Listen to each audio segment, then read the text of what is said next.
नमस्कार। ये आकाशवाणी शिमला है। अब आप राजकुमारी चंदेल से प्रादेशिक समाचार सुनिए। प्रधानमंत्री नरेंद्र मोदी ने कहा है कि 21वीं सदी की आवश्यकताओं को पूरा करने के लिए सरकार देश की शिक्षा व्यवस्था को आधुनिक बना रही है। उन्होंने कहा कि केंद्र देश के हर विद्यार्थी के लिए विश्व स्तरीय ज्ञान सुगम बना रहा है। नरेंद्र मोदी ने आज नई दिल्ली के भारत मंडपम में सरकार, शिक्षा समुदाय, उद्योग और नवोन्मेषक समुदाय के नेताओं के पहले रणनीतिक सम्मेलन युगम को संबोधित करते हुए ये बात कही।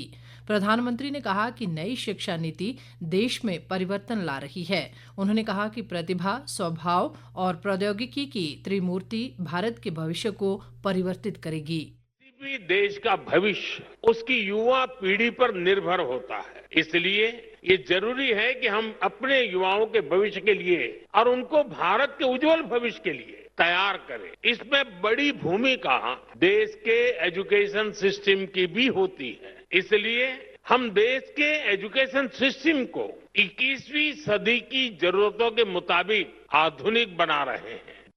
प्रधानमंत्री नरेंद्र मोदी ने कहा कि भारत के लिए एआई को उपयोगी बनाने के उद्देश्य से सरकार मेक एआई इन इंडिया के दृष्टिकोण पर कार्य कर रही है। नरेंद्र मोदी ने कहा कि भारत विकास और सूचना प्रौद्योगिकी अपनाने वाले अग्रणी देशों में शामिल है। मुख्यमंत्री सुखविंदर सिंह सुक्खू ने कहा है कि राजधानी शिमला सहित राज्य के विभिन्न हिस्सों से सरकारी कार्यालयों को धर्मशाला में खाली पड़े भवनों में स्थानांतरित करने पर सरकार जल्द उचित कार्रवाई करेगी। मुख्यमंत्री आज शिमला में उनसे मिलने आए धर्मशाला के एक प्रतिनिधिमंडल को संबोधित कर रहे थे। इस प्रतिनिधिमंडल का नेतृत्व कांग्रेस नेता देवेंद्र जग्गी ने किया।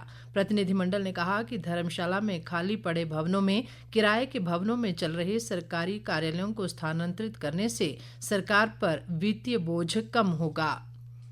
स्वास्थ्य मंत्री कर्नल धनीराम शांडिल ने कहा है कि खेल और शिक्षा के सामंजस्य से ही युवा उत्तरदायी नागरिक बनते हैं।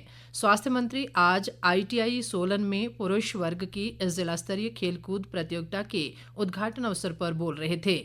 इस प्रतियोगिता में जिले भर से 16 आईटीआई के 372 खिलाड़ी हिस्सा ले रहे हैं। कर्नल धनीराम शांडिल ने कहा कि शिक्षा हमें जहां सोचने समझने के काबिल बनाती है, वहीं खेल और व्यायाम हमारे शरीर व मानसिक विकास को उचित स्तर प्रदान करते हैं। आज भगवान परशुराम जयंती है। इस मौके पर प्रदेश भर में विभिन्न कार्यक्रम आयोजित किए गए।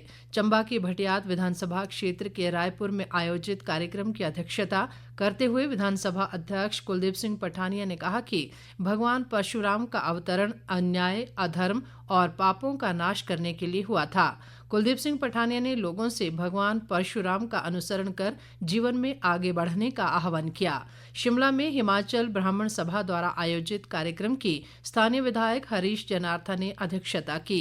नगर निगम शिमला के महापौर सुरेंद्र चौहान भी इस मौके पर मौजूद रहे। उधर कुल्लू में जिला ब्राह्मण कल्याण सभा ने एक कार्यक्रम में भगवान परशुराम की प्रतिमा पर माल्यार्पण कर शास्त्रों और शस्त्रों की पूजा की। कांग्रेस के वरिष्ठ नेता व शिमला के विधायक हरीश जनार्था ने कहा है कि पर्यटन नगरी शिमला सैलानियों के स्वागत के लिए पूरी तरह तैयार है। उन्होंने आज शिमला में पत्रकारों से बातचीत करते हुए कहा कि यदि शहर में पेयजल आपूर्ति में कमी आई तो टैंकरों से भी पानी पहुंचाया जाएगा।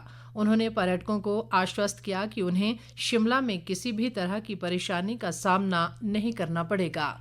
जो हमारा पर्यटन सीजन है अच्छा चलेगा और अनफॉर्चुनेटली जो इंसिडेंट कश्मीर में भी हुआ है तो उसका भी हमारे ऊपर प्रेशर बनेगा, क्योंकि वहाँ की बुकिंग्स काफी कैंसिल हुई है और वो डाइवर्ट हो रही है हिमाचल और उत्तराखंड की तरफ। तो हमारा जो अभी हमने मीटिंग ली है, पिछले कल भी हमने मीटिंग ली थी बिजली वालों से, पानी वालों से, ट्रैफिक वालों से। जहाँ तक कि पानी की बात है, जो मेजर एक प्रॉब्लम होती है उसमें हम पूरा प्रयास कर रहे हैं कि पानी की यहाँ पे कोई प्रॉब्लम ना आए और उसके लिए हम प्रबंध भी कर रहे हैं। जून तक हमारा प्रयास है कि जून तक हम जो सतलुज से पानी आ रहा है उसकी डॉक्यूमेंटेशन भी हो जाए।